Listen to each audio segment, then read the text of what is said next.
गुरु रूप प्यारी साध संगत जी, वाहिगुरु जी का खालसा, वाहिगुरु जी की फतेह। प्रोफैसर पूरन सिंह जी की कमोलक लिखत है, जिसका सिरलेख है तीसर पंथ। आओ प्यार नाल सरवण करन की कोशिश करिए जी। दार्शनिक विद्या, जिसनू पच्छम वाले फलसफा कहते हैं, जगत के अड अड हिस्सों विच दिमागी उन्नति अनुसार तुरी चली वधी ते हुण विद्या प्रचार ते जगत विच सफ़र दे सामान आसान हो जाण करके, ख्यालां दे वटांदरे सौखे हो जाण करके किसे मौज ते अपड़ गई है, जिस दे उन्नत होण विच सब तो वड्डा हिस्सा हिंद दा है। गो यूनान ने पिछले ज़माने ते जर्मनी ने इस ज़माने विच बहुत वधवें ते प्रभावशाली कदम मारे हैं। इस विद्या का विस्तार ते सारे हाल संखेप करके दसने भी जिल्दां लिखण का काम है। इत्थे सार दा सार केवल नचोड़ वांग दसदे हाँ। दो ख्यालों विच इसकी वंड हो सकती है। पहला है, हिंदू, यूनान, यूरोप, चीन ते जर्मनी आदि सारियां दा निचोड़ है कि जगत किसे एक शक्ति, आत्मा या मर्जी का अपने आप नू ग्रहण जां हाउ नाल प्रगट करन यानी असर्शन नाल रचिया पिया है, ते इस हाउ जां ग्रहण वाले रुख दे निवारण यानी डैनियल तो कल्याण है। दूसरा, जर्मनी विच नीट्शे ने इस दे उलट ख्याल सिरे चाड़िया सी कि हाउ निवारना कमजोरी अते तबाही है।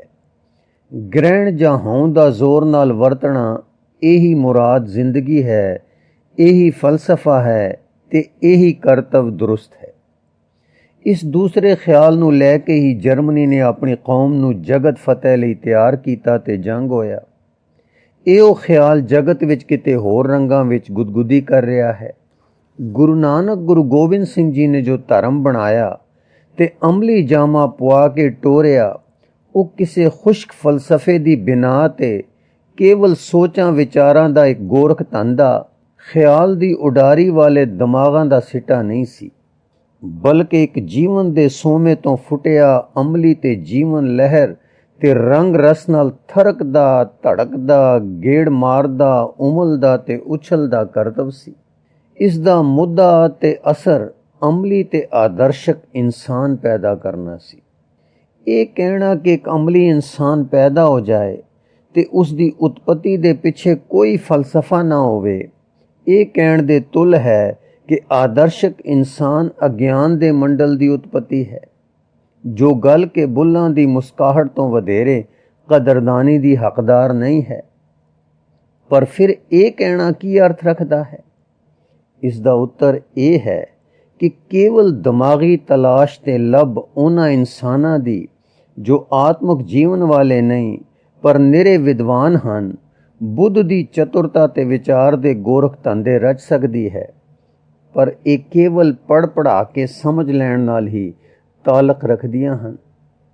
करतूत यानी एक्शन वल प्रेर भी देंदियां हन, पर असली जान ते निगर नींद करतूत दी नहीं रखदियां। इस दे नाल जिसनू असी अमली जीवन दा जीवन लहर वाला रौं कहते हाँ, वो दिमागहीन, बुद्धिहीन मंडल दी शय नहीं है। वो एक जीवदा बुत है, जिस दी जान उस दे आत्मा दी जागृत ते अनंत इन्फिनेट नाल किसे प्रकार दी छो यानी टच विच है, ते उस दी पिठ पिछे आसरा उच्चे आदर्श यानी आइडियल दा है, जो उस बुत दी ताकत ते समर्था है। वो आदर्श दिमागी हिलजुल तो उत्पत नहीं होया, पर आत्मा दी छो तो परे हुण दिमाग विच उस दे उच्चे आदर्श दा परतो यानी रिफ्लैक्शन आ पिया है। उस परतों नू दिमाग ने समझा है ते मुनासिब टिकाणे रख के उसनू अपने अमल यानी एक्शन दा आसरा बना लिया है। इस तरह दा फर्क है। निरे फलसफे दा जो दिमाग दे मांजण तो पैदा होंदा है ते उस दा जिस विच जीवन रुते कोई छो आके जिंदगी भरदी है ते ਆਪਣੇ ਆਦਰਸ਼ ਦਾ ਅਕਸ ਪਾਉਂਦੀ ਹੈ, ਦੋਵੇਂ ਬੁੱਧੀ ਮੰਡਲ ਵਿੱਚ ਆਪਣੀ ਦੌੜ ਤੇ ਟੇਕ ਰੱਖਦੇ ਹਨ। ਪਰ ਜਨਮ ਦੋਹਾਂ ਦਾ ਅਲੱਗ-ਅਲੱਗ ਹੈ ਤੇ ਅਮਲੀ ਜੀਵਨ ਵਿੱਚ ਦਿਲੀ ਮੁਰਾਦ, ਮੋਟਿਵ ਤੇ ਉਸ ਦੀ ਕਰਨੀ ਕਰਤੂਤ ਜਾਂ ਅਮਲ ਵਿੱਚ ਉਹਨਾਂ ਦਾ ਪ੍ਰਭਾਵ ਯਾਨੀ ਇਫੈਕਟ ਤੇ ਤਾਕਤ ਵੱਖੋ ਵੱਖਰੀ ਹੈ। ਤੇ ਨਮੂਨੇ ਲਈ ਅਸੀਂ ਪਹਿਲੀ ਕਿਸਮ ਵਿੱਚ ਸਾਂਖ ਦਾ ਨਾਮ ਲੈ ਸਕਦੇ ਹਾਂ ਤੇ ਦੂਸਰੀ ਵਿੱਚ ਗੁਰੂ ਆਦਰਸ਼ ਦਾ ਨਾਮ ਲੈ ਸਕਦੇ ਹਾਂ। ਪਿੱਛੇ ਕਹੇ ਫਲਸਫੇ ਦੇ ਦੋ ਖਿਆਲ, ਜੋ ਪਹਿਲਾ ਹਉ ਧਾਰਨ ਜਾਂ ਗ੍ਰਹਿਣ ਯਾਨੀ ਐਸਰਸ਼ਨ, ਦੂਸਰਾ ਹਉ ਨਿਵਾਰਣ ਜਾਂ ਨਿਖੇਧੀ ਯਾਨੀ ਡੈਨੀਅਲ ਵਾਲੇ ਨਿਰੇ ਦਰਸ਼ਨ ਸ਼ਾਸਤਰਾਂ ਵਿੱਚ ਲਿਖੇ ਹੀ ਨਹੀਂ ਰਹੇ, ਸਗੋਂ ਅਮਲ ਵਿੱਚ ਆਏ ਹਨ। ਹਿੰਦ ਵਿੱਚ ਸਾਂਖ ਜੋੜ ਵੇਦਾਂਤ ਸਾਰੇ ਨਿਰਵਾਣ ਤੇ ਅਸੂਲ ਤੇ ਹਨ, ਚਾਹੇ ਇਹਨਾਂ ਦੇ ਆਪੋ ਵਿੱਚ ਕਿੰਨੇ ਫਰਕ ਹੋਣ। ਇਸ ਫਲਸਫੇ ਨੇ ਹਿੰਦ ਦੀ ਜ਼ਿੰਦਗੀ ਤੇ ਅਸਰ ਪਾਇਆ। ਬੁੱਧ, ਜੈਨ, ਹਿੰਦੂ ਧਰਮ ਇਸੇ ਨਿਵਾਰਣ ਨੀਂਹ ਤੇ ਖੜੇ ਹੋਏ, ਪਰ ਹਿੰਦ ਨੂੰ ਫਤਿਹ ਕਰਨ ਵਾਲਿਆਂ, ਚਾਹੇ ਸਿਕੰਦਰ ਵਰਗੇ ਪੜ੍ਹਿਆਂ ਤੇ ਚਾਹੇ ਨਾਦਰ ਵਰਗੇ ਧੂਤਿਆਂ ਦਾ ਵਰਤਾਓ ਵੇਖੋ ਤਾਂ ਦਿਸੇਗਾ ਕਿ ਉਹਨਾਂ ਦਾ ਅਮਲ ਹਉ ਯਾਨੀ ਗ੍ਰਹਿਣ ਤਰੀਕੇ ਦਾ ਹੈ। ਚਾਹੇ ਫਲਸਫਾ ਉਹਨਾਂ ਨੇ ਨਿਟਸ਼ੇ ਵਾਲਾ ਕਦੇ ਅਨੁਭਵ ਕੀਤਾ ਜਾਂ ਨਹੀਂ। ਇਹ ਦੋਵੇਂ ਖਿਆਲ ਤੇ ਅਮਲ ਜਗਤ ਨੂੰ ਇੱਕ ਵਾਸੀ ਰੋਟੀ ਵਾਂਗ ਇੱਕ ਇੰਤਹਾ ਯਾਨੀ ਐਕਸਟ੍ਰੀਮ ਤੇ ਲੈ ਜਾਂਦੇ ਹਨ, ਪਰ ਜੀਵਨ ਦੀਆਂ ਸ਼ਕਤੀਆਂ ਤੇ ਸਾਮਾਨ ਦੱਸਦੇ ਹਨ ਕਿ ਆਦਰਸ਼ਕ ਗੱਲ ਕਿਤੇ ਹੋਰ ਥੇ ਹਨ।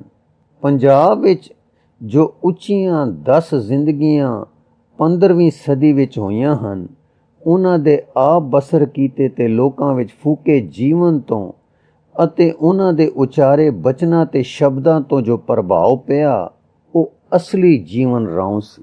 ਪਰ ਇਹ ਰਾਉ ਜਿਹਾ ਕਿ ਅਸਾਂ ਉੱਤੇ ਦੱਸਿਆ ਹੈ ਕਿ ਅਗਿਆਨ ਮੰਡਲ ਦੀ ਕੋਈ ਨਿਰਜੀਵ ਸ਼ਕਤੀ ਨਹੀਂ ਸੀ, ਪਰ ਗਿਆਨ ਮੰਡਲ ਵਿੱਚ ਆਪਣਾ ਆਦਰਸ਼ ਰੱਖਣ ਵਾਲੀ ਸਪਸ਼ਟ ਇੱਕ ਸਤਿਆਵਾਨ ਮੂਰਤੀ ਸੀ, ਜਿਸ ਨੂੰ ਦਿਮਾਗ ਨੇ ਕੋਟ-ਕੋਟ ਕੇ ਪੈਦਾ ਨਹੀਂ ਸੀ ਕੀਤਾ, ਪਰ ਕਿਸੇ ਜੀਵਨ ਰਾਉ ਨੇ ਕਿਸੇ ਅਨੰਤ ਛੋ ਇੰਟਿਊਸ਼ਨ ਐਂਡ ਇੰਸਪੀਰੇਸ਼ਨ ਨੇ ਅਕਸ ਪਾ ਕੇ ਮੂਰਤੀਮਾਨ ਕੀਤਾ ਸੀ। ਇਸ ਆਦਰਸ਼ ਦਾ ਹਿਰਦੇ ਵਿੱਚ ਧੜਕ ਰਹੇ ਜੀਵਨ ਦਾ ਹੱਥਾਂ, ਪੈਰਾਂ, ਅੱਖਾਂ ਆਦਿ ਤੋਂ ਹੋ ਰਹੇ ਪ੍ਰਭਾਵਸ਼ਾਲੀ ਅਸਰ ਵਾਲਾ ਅਮਲ ਦਾ ਕਾਰਨ ਉਸ ਨਿਗਰ ਕਾਰਨ ਵਿੱਚ ਸੀ, ਜੋ ਦਿਮਾਗ ਤੋਂ ਉਪਜਦਾ ਤਾਂ ਨਹੀਂ ਸੀ, ਪਰ ਇਸ ਵਿੱਚ ਆ ਕੇ ਵਸਦਾ ਤੇ ਇਸ ਨੂੰ ਉਜਲ ਤੇ ਰੋਸ਼ਨ ਕਰਦਾ ਸੀ। ਇਸ ਵਿੱਚ ਆਪਣੇ ਆਪ ਨੂੰ ਪ੍ਰਤੀਤ ਯਾਨੀ ਫੀਲ ਕਰਾਉਣ ਲਈ ਪ੍ਰਤੀਤ ਸਤਿਆ ਜਗਾਉਂਦਾ ਸੀ ਤੇ ਅੱਗੋਂ ਅਮਲ ਕਰਨ ਲਈ ਅਮਲੀ ਸਤਿਆ ਭਰਦਾ ਸੀ। ਇਸ ਰਾਉ ਨੇ ਦਿਮਾਗਾਂ ਤੇ ਕਬਜ਼ੇ ਕਰਕੇ ਉਹਨਾਂ ਨੂੰ ਉਜਲ ਰੋਸ਼ਨ ਤੇ ਪ੍ਰਤੀਤੀ ਸਤਿਆ ਵਾਲੇ ਕਰ ਲਿਆ। ਉਹਨਾਂ ਰੋਸ਼ਨ ਦਿਮਾਗਾਂ ਤੇ ਪ੍ਰਤੀਤੀ ਸਤਿਆ ਵਾਲੇ ਦਿਲਾਂ ਨੇ ਆਪਣੇ ਆਪ ਵਿੱਚ ਉਸ ਉੱਚੇ ਆਦਰਸ਼ ਤੇ ਸਵਾਦ ਤੇ ਅਕਹਿ ਛੋ ਦੇ ਰਸ ਨੂੰ ਮਾਣਿਆ ਤੇ ਸਰੀਰ ਨਾਲ ਉਸ ਅਨਸਾਰੀ ਅਮਲ ਕੀਤੇ ਤੇ ਇਸ ਅਮਲ ਦੇ ਇਸ ਅੰਦਰਲੇ ਨਾਲ ਹੋਰਨਾਂ ਵਿੱਚ ਇਹੋ ਜੀਵਨ ਪੈਦਾ ਕੀਤਾ। ਇਹ ਸਾਰੇ ਦਾ ਸਾਰਾ ਫਲਸਫਾ ਜਾਂ ਦਾਰਸ਼ਨਿਕ ਅੰਗ ਉਹਨਾਂ ਦੇ ਜੀਵਨ ਵਿੱਚ ਜਿਉਂਦਾ ਵਿਚਰਦਾ ਰਿਹਾ, ਐਕਸ਼ਨ ਵਿੱਚ ਪ੍ਰਗਟਦਾ ਰਿਹਾ ਤੇ ਸ਼ਬਦਾਂ ਦੇ ਵਜੂਦ ਵਿੱਚ ਇਨ ਬੁੱਕ ਫਾਰਮ ਸੰਗੀਤ, ਮਿਊਜ਼ਿਕ ਤੇ ਕਵਿਤਾ ਯਾਨੀ ਪੋਇਟਰੀ ਦੀ ਜੀਂਦੀ ਧੜਕ ਪਲਸੇਸ਼ਨ ਨਾਲ ਅੱਖਰਾਂ, ਪਦਾਂ ਤੇ ਬੀੜ ਦੇ ਰੂਪ ਵਿੱਚ ਵੀ ਜਿਉਂਦਾ, ਜਾਗਦਾ ਤੇ ਮੁਤਾਲਿਆ ਕਰਨ ਵਾਲਿਆਂ ਤੇ ਪ੍ਰਭਾਵ ਪਾਉਂਦਾ ਰਿਹਾ। ਪਰ ਦਿਮਾਗੀ ਫਲਸਫੇ ਵਾਂਗ ਛਣ ਕੇ, ਕਾਂਡ ਛਾਂਟ ਖਾ ਕੇ ਨਿਰੇ ਦਲੀਲੀ ਰੂਪ ਵਿੱਚ ਲਿਖੇ ਜਾਣ ਦੇ ਰੂਪ ਵਿੱਚ ਨਹੀਂ ਆਇਆ, ਕਿਉਂਕਿ ਨਾ ਲੋੜ ਪਈ ਤੇ ਨਾ ਜੀਵਨ ਰਾਉ ਦੀ ਥੋੜ੍ਹ ਆਈ ਕਿ ਨਿਰੇ ਦਿਮਾਗੀ ਥਮਾਂ ਦਾ ਆਸਰਾ ਦਿੱਤਾ ਜਾਏ। ਹੁਣ ਜਦ ਕਿ ਦਿਮਾਗੀ ਹਨੇਰੀ ਜਗਤ ਤੇ ਝੁੱਲ ਰਹੀ ਹੈ ਤੇ ਉੱਪਰ ਦੱਸੇ ਅਮਲ ਤੇ ਜੀਵਨ ਖੰਭਾਂ ਤੋਂ ਵੀ ਹੋਣੀ ਹੋ ਕੇ ਕੇਵਲ ਦਲੀਲੀ ਲਹਿਰ ਦਿਲਾਂ ਦਿਮਾਗਾਂ ਤੇ ਕਬਜ਼ਾ ਕਰ ਰਹੀ ਹੈ ਤੇ ਇਹ ਹਵਾ ਉੱਪਰ ਕਈ ਰੋਂ ਵਾਲਿਆਂ ਵਿੱਚ ਆ ਵੜੀ ਹੈ ਤੇ ਵਿਦਿਆ ਹੀ ਜਗਤ ਦਾ ਅਮਲ ਹੋ ਰਿਹਾ ਹੈ, ਤਾਂ ਉਸ ਵਾਲਿਆਂ ਦੇ ਘੱਟੇ ਮਨ ਵਾਲੇ ਬੱਚੇ ਪੁੱਛਦੇ ਹਨ, ਦੇਖੋ ਸਾਂਖ ਇਹ ਕਹਿੰਦਾ ਹੈ, ਨਿਟਸ਼ੇ ਇਹ ਕਹਿੰਦਾ ਹੈ, ਸ਼ੰਕਰ ਇਹ ਕਹਿ ਗਿਆ ਹੈ, ਪਲੈਟੋ ਇਹ ਕਹਿ ਗਿਆ ਹੈ, ਰਾਬਿੰਦਰਨਾਥ ਇਹ ਲਿਖ ਰਿਹਾ ਹੈ, ਇਕਬਾਲ ਨੇ ਇਹ ਆਖਿਆ, ਸਾਨੂੰ ਵੀ ਸਾਡਾ ਆਦਰਸ਼ ਦਿਮਾਗੀ ਯਾਨੀ ਇੰਟੈਲੈਕਚੁਅਲ ਤਰੀਕੇ 'ਤੇ ਦੱਸੋ। ਤਾਂ ਜ਼ਰੂਰੀ ਹੋਇਆ ਕਿ ਉਹਨਾਂ ਨੂੰ ਆਪਣੇ ਜੀਵਨ ਸੋਮੇ 'ਤੇ ਲਿਆ ਕੇ ਜੀਵਨ ਰੌਂ ਤੋਂ ਲਾਭਵੰਦ ਹੋਣ ਲਈ ਪਹਿਲੇ ਉਹਨਾਂ ਦੇ ਦਿਮਾਗ ਅੱਗੇ ਉਸ ਆਦਮੀ ਦੀ ਤਸਵੀਰ ਲਿਆਂਦੀ ਜਾਵੇ। ਗੁਰੂ ਨਾਨਕ, ਗੁਰੂ ਗੋਬਿੰਦ ਸਿੰਘ ਜੀ ਨੇ ਦਿਮਾਗ ਦਿਲ ਵਿੱਚ ਵਸਣ ਲਈ ਤੇ ਅਮਲ ਵਿੱਚ ਵਰਤਣ ਲਈ ਮੂਰਤੀਮਾਨ ਕੀਤਾ ਸੀ। ਇਸ ਲਈ ਹੁਣ ਜ਼ਰੂਰੀ ਹੋ ਰਿਹਾ ਹੈ ਕਿ ਉੱਪਰ ਕਥਿਆ ਆਦਰਸ਼ ਵਿਦਿਆ ਮੰਡਲ ਵਿੱਚ ਸਮਝ ਗੋਚਰਾ ਹੋਣ ਲਈ ਵਰਣਨ ਕੀਤਾ ਜਾਵੇ। ਗੁਰੂ ਸਾਹਿਬਾਂ ਨੇ ਇਨਸਾਨ ਦੇ ਅੰਦਰਲੇ ਨੂੰ ਪਹਿਲਾਂ ਫੜਿਆ ਹੈ ਤੇ ਇਸ ਨੂੰ ਸਾਂਖ ਵਾਂਗੂ ਨਿਰੀ ਗਿਣਤੀ ਨਾਲ ਗਿਣਨੇ, ਘੜਨੇ ਤੇ ਘੋਟਨੇ ਦਾ ਯਤਨ ਨਹੀਂ ਕੀਤਾ। ਉਹਨਾਂ ਨੇ ਇੱਕ ਛੋਹ ਲਿਆਂਦੀ ਜੋ ਅਨੰਤ ਛੋਹ ਆਖੋ, ਸੂਰਤ ਦੀ ਛੋਹ ਆਖੋ, ਵਾਹਿਗੁਰੂ ਦੀ ਸ਼ਰਨ ਪ੍ਰਾਪਤੀ ਆਖੋ, ਚਰਨ ਕਮਲ ਦੀ ਮੌਜ ਆਖੋ, ਲਿਵ ਆਖੋ, ਆਤਮ ਰਸ ਆਖੋ, ਸੁਰਤ ਦੀ ਜਾਗਰਤ ਆਖੋ, ਜੋ ਚਾਹੇ ਨਾਮ ਦਿਓ। ਪਰ ਉਹ ਕੋਈ ਸ਼ੈ ਹੈ ਜੋ ਇਸ ਆਦਮੀ ਦੇ ਅੰਦਰਲੇ ਨੂੰ ਟੁੰਬ ਕੇ ਜਗਾ ਦਿੰਦੀ ਹੈ, ਇੱਕ ਰੌਂ ਇਸ ਵਿੱਚ ਫੇਰ ਦਿੰਦੀ ਹੈ, ਜਿਸ ਨਾਲ ਜਿਵੇਂ ਨੀਂਦ ਮਗਰੋਂ ਜਾਗ ਪੈਣ ਦਾ ਇੱਕ ਅਹਿਸਾਸ ਯਾਨੀ ਪ੍ਰਤੀਤੀ ਤੇ ਉਸ ਵਿੱਚ ਕੋਈ ਸਵਾਦ ਜਿਹਾ ਆਉਂਦਾ ਹੈ। ਇਸੇ ਤਰ੍ਹਾਂ ਆਪੇ ਵਿੱਚ ਇੱਕ ਜਾਗਰਤ ਯਾਨੀ ਐਲੀਵੇਸ਼ਨ ਦੀ ਪ੍ਰਤੀਤੀ, ਕੁਝ ਉਡਾਰ ਜਿਹੀ ਪ੍ਰਤੀਤੀ, ਕੁਝ ਉੱਚਿਆ ਅਵੇਕਨਿੰਗ ਐਲੀਵੇਸ਼ਨ ਜਿਹੀ ਦੀ ਪ੍ਰਤੀਤੀ, ਕੁਝ ਸਰੀਰ ਵਿੱਚ ਹਲਕਾਪਨ ਜਿਹੀ ਦੀ ਪ੍ਰਤੀਤੀ, ਕੁਝ ਅੰਦਰ ਹੁਸਨ ਜਾਂ ਸੁੰਦਰਤਾ ਜਿਹੀ ਦੀ ਪ੍ਰਤੀਤੀ ਪ੍ਰਤੀਤ ਹੁੰਦੀ ਹੈ। ਇਸ ਪ੍ਰਤੀਤੀ ਵਿੱਚ ਗ੍ਰਹਿਣ, ਤਿਆਗ ਜਾਂ ਹਉ ਧਾਰਨ ਤੋਂ ਹਉ ਨਿਵਾਰਨ ਦਾ ਝਗੜਾ ਬਿਨਾਂ ਝਗੜਿਆਂ ਚੁੱਕ ਜਾਂਦਾ ਹੈ। ਫਿਰ ਦੁਹਰਾ ਦਈਏ, ਗੁਰੂ ਸਾਹਿਬਾਂ ਨੇ ਇਨਸਾਨ ਦੇ ਅੰਦਰਲੇ ਨੂੰ ਪਹਿਲਾਂ ਫੜਿਆ ਹੈ ਤੇ ਇਸ ਨੂੰ ਸਾਂਖ ਵਾਂਗੂ ਨਿਰੀ ਗਿਣਤੀ ਨਾਲ ਗਿਣਨੇ, ਘੜਨੇ ਤੇ ਘੋਟਨੇ ਦਾ ਯਤਨ ਨਹੀਂ ਕੀਤਾ। ਉਹਨਾਂ ਨੇ ਇੱਕ ਛੋਹ ਲਿਆਂਦੀ ਜੋ ਅਨੰਤ ਛੋਹ ਆਖੋ, ਸੂਰਤ ਦੀ ਛੋਹ ਆਖੋ, ਵਾਹਿਗੁਰੂ ਦੀ ਸ਼ਰਨ ਪ੍ਰਾਪਤੀ ਆਖੋ, ਚਰਨ ਕਮਲ ਦੀ ਮੌਜ ਆਖੋ, ਲਿਵ ਆਖੋ, ਆਤਮ ਰਸ ਆਖੋ, ਸੁਰਤ ਦੀ ਜਾਗਰਤ ਆਖੋ, ਜੋ ਚਾਹੇ ਨਾਮ ਦਿਓ। ਪਰ ਉਹ ਕੋਈ ਸ਼ੈ ਹੈ ਜੋ ਇਸ ਆਦਮੀ ਦੇ ਅੰਦਰਲੇ ਨੂੰ ਟੁੰਬ ਕੇ ਜਗਾ ਦਿੰਦੀ ਹੈ, ਇੱਕ ਰੌਂ ਇਸ ਵਿੱਚ ਫੇਰ ਦਿੰਦੀ ਹੈ, ਜਿਸ ਨਾਲ ਜਿਵੇਂ ਨੀਂਦ ਮਗਰੋਂ ਜਾਗ ਪੈਣ ਦਾ ਇੱਕ ਅਹਿਸਾਸ ਯਾਨੀ ਪ੍ਰਤੀਤੀ ਤੇ ਉਸ ਵਿੱਚ ਕੋਈ ਸਵਾਦ ਜਿਹਾ ਆਉਂਦਾ ਹੈ।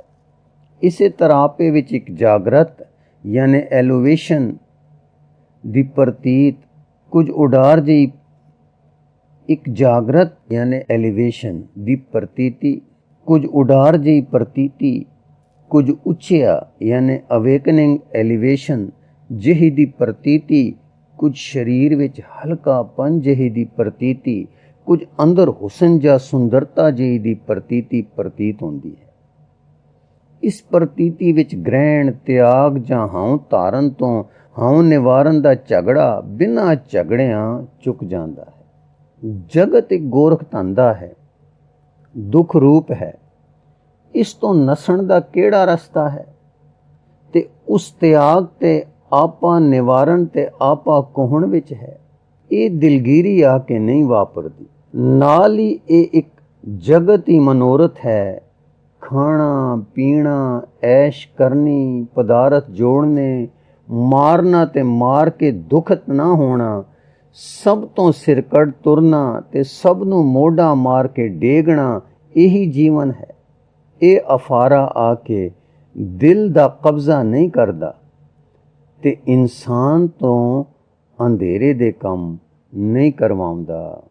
ਨਾ ਹੀ ਇਹ ਉਲਝਣ ਘਬਰਾਉਂਦੀ ਹੈ ਕਿ ਖਬਰੇ ਕੀ ਹੈ, ਕਿਉਂ ਰਚੇ ਗਏ, ਕਿਉਂ ਆਏ, ਪੀੜਾ ਹੈ, ਦੁੱਖ ਹੈ, ਪੀੜਾ ਕਿਉਂ ਹੈ, ਜਿਸ ਨੇ ਰਚਿਆ ਉਸਨੇ ਪੀੜਾ ਕਿਉਂ ਰਚੀ, ਨਿਰਪੀੜ ਰਚਦਾ, ਪਾਪ ਕਿਉਂ ਹੈ, ਪਾਪ ਦਾ ਦੰਡ ਕਿਉਂ ਹੈ, ਐਉਂ ਹੁੰਦਾ ਐਉਂ ਨਾ ਹੁੰਦਾ, ਹੁਣ ਕੀ ਕਰੀਏ, ਪੜ੍ਹੀਏ ਤਪ ਕਰੀਏ, ਇਹ ਸਾਰਾ ਕੁਝ ਨਾ ਕਰੀਏ, ਪਤਾ ਕੁਝ ਨਹੀਂ ਲੱਗਦਾ।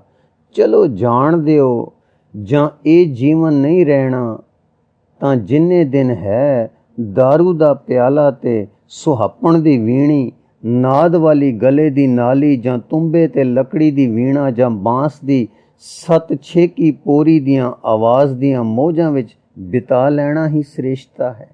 ਗੁਰੂ ਰੂ ਪਿਆਰੀ ਸਾਧ ਸੰਗਤ ਜੀ, ਇਸ ਲਿਖਤ ਦਾ ਅਗਲਾ ਹਿੱਸਾ ਆਪ ਜੀ ਨੂੰ ਅੱਗੇ ਪੜ੍ਹ ਕੇ ਸਰਵਣ ਕਰਾਉਣ ਦੀ ਕੋਸ਼ਿਸ਼ ਕਰਾਂਗੇ ਜੀ। ਵਾਹਿਗੁਰੂ ਜੀ ਕਾ ਖਾਲਸਾ, ਵਾਹਿਗੁਰੂ ਜੀ ਕੀ ਫਤਿਹ।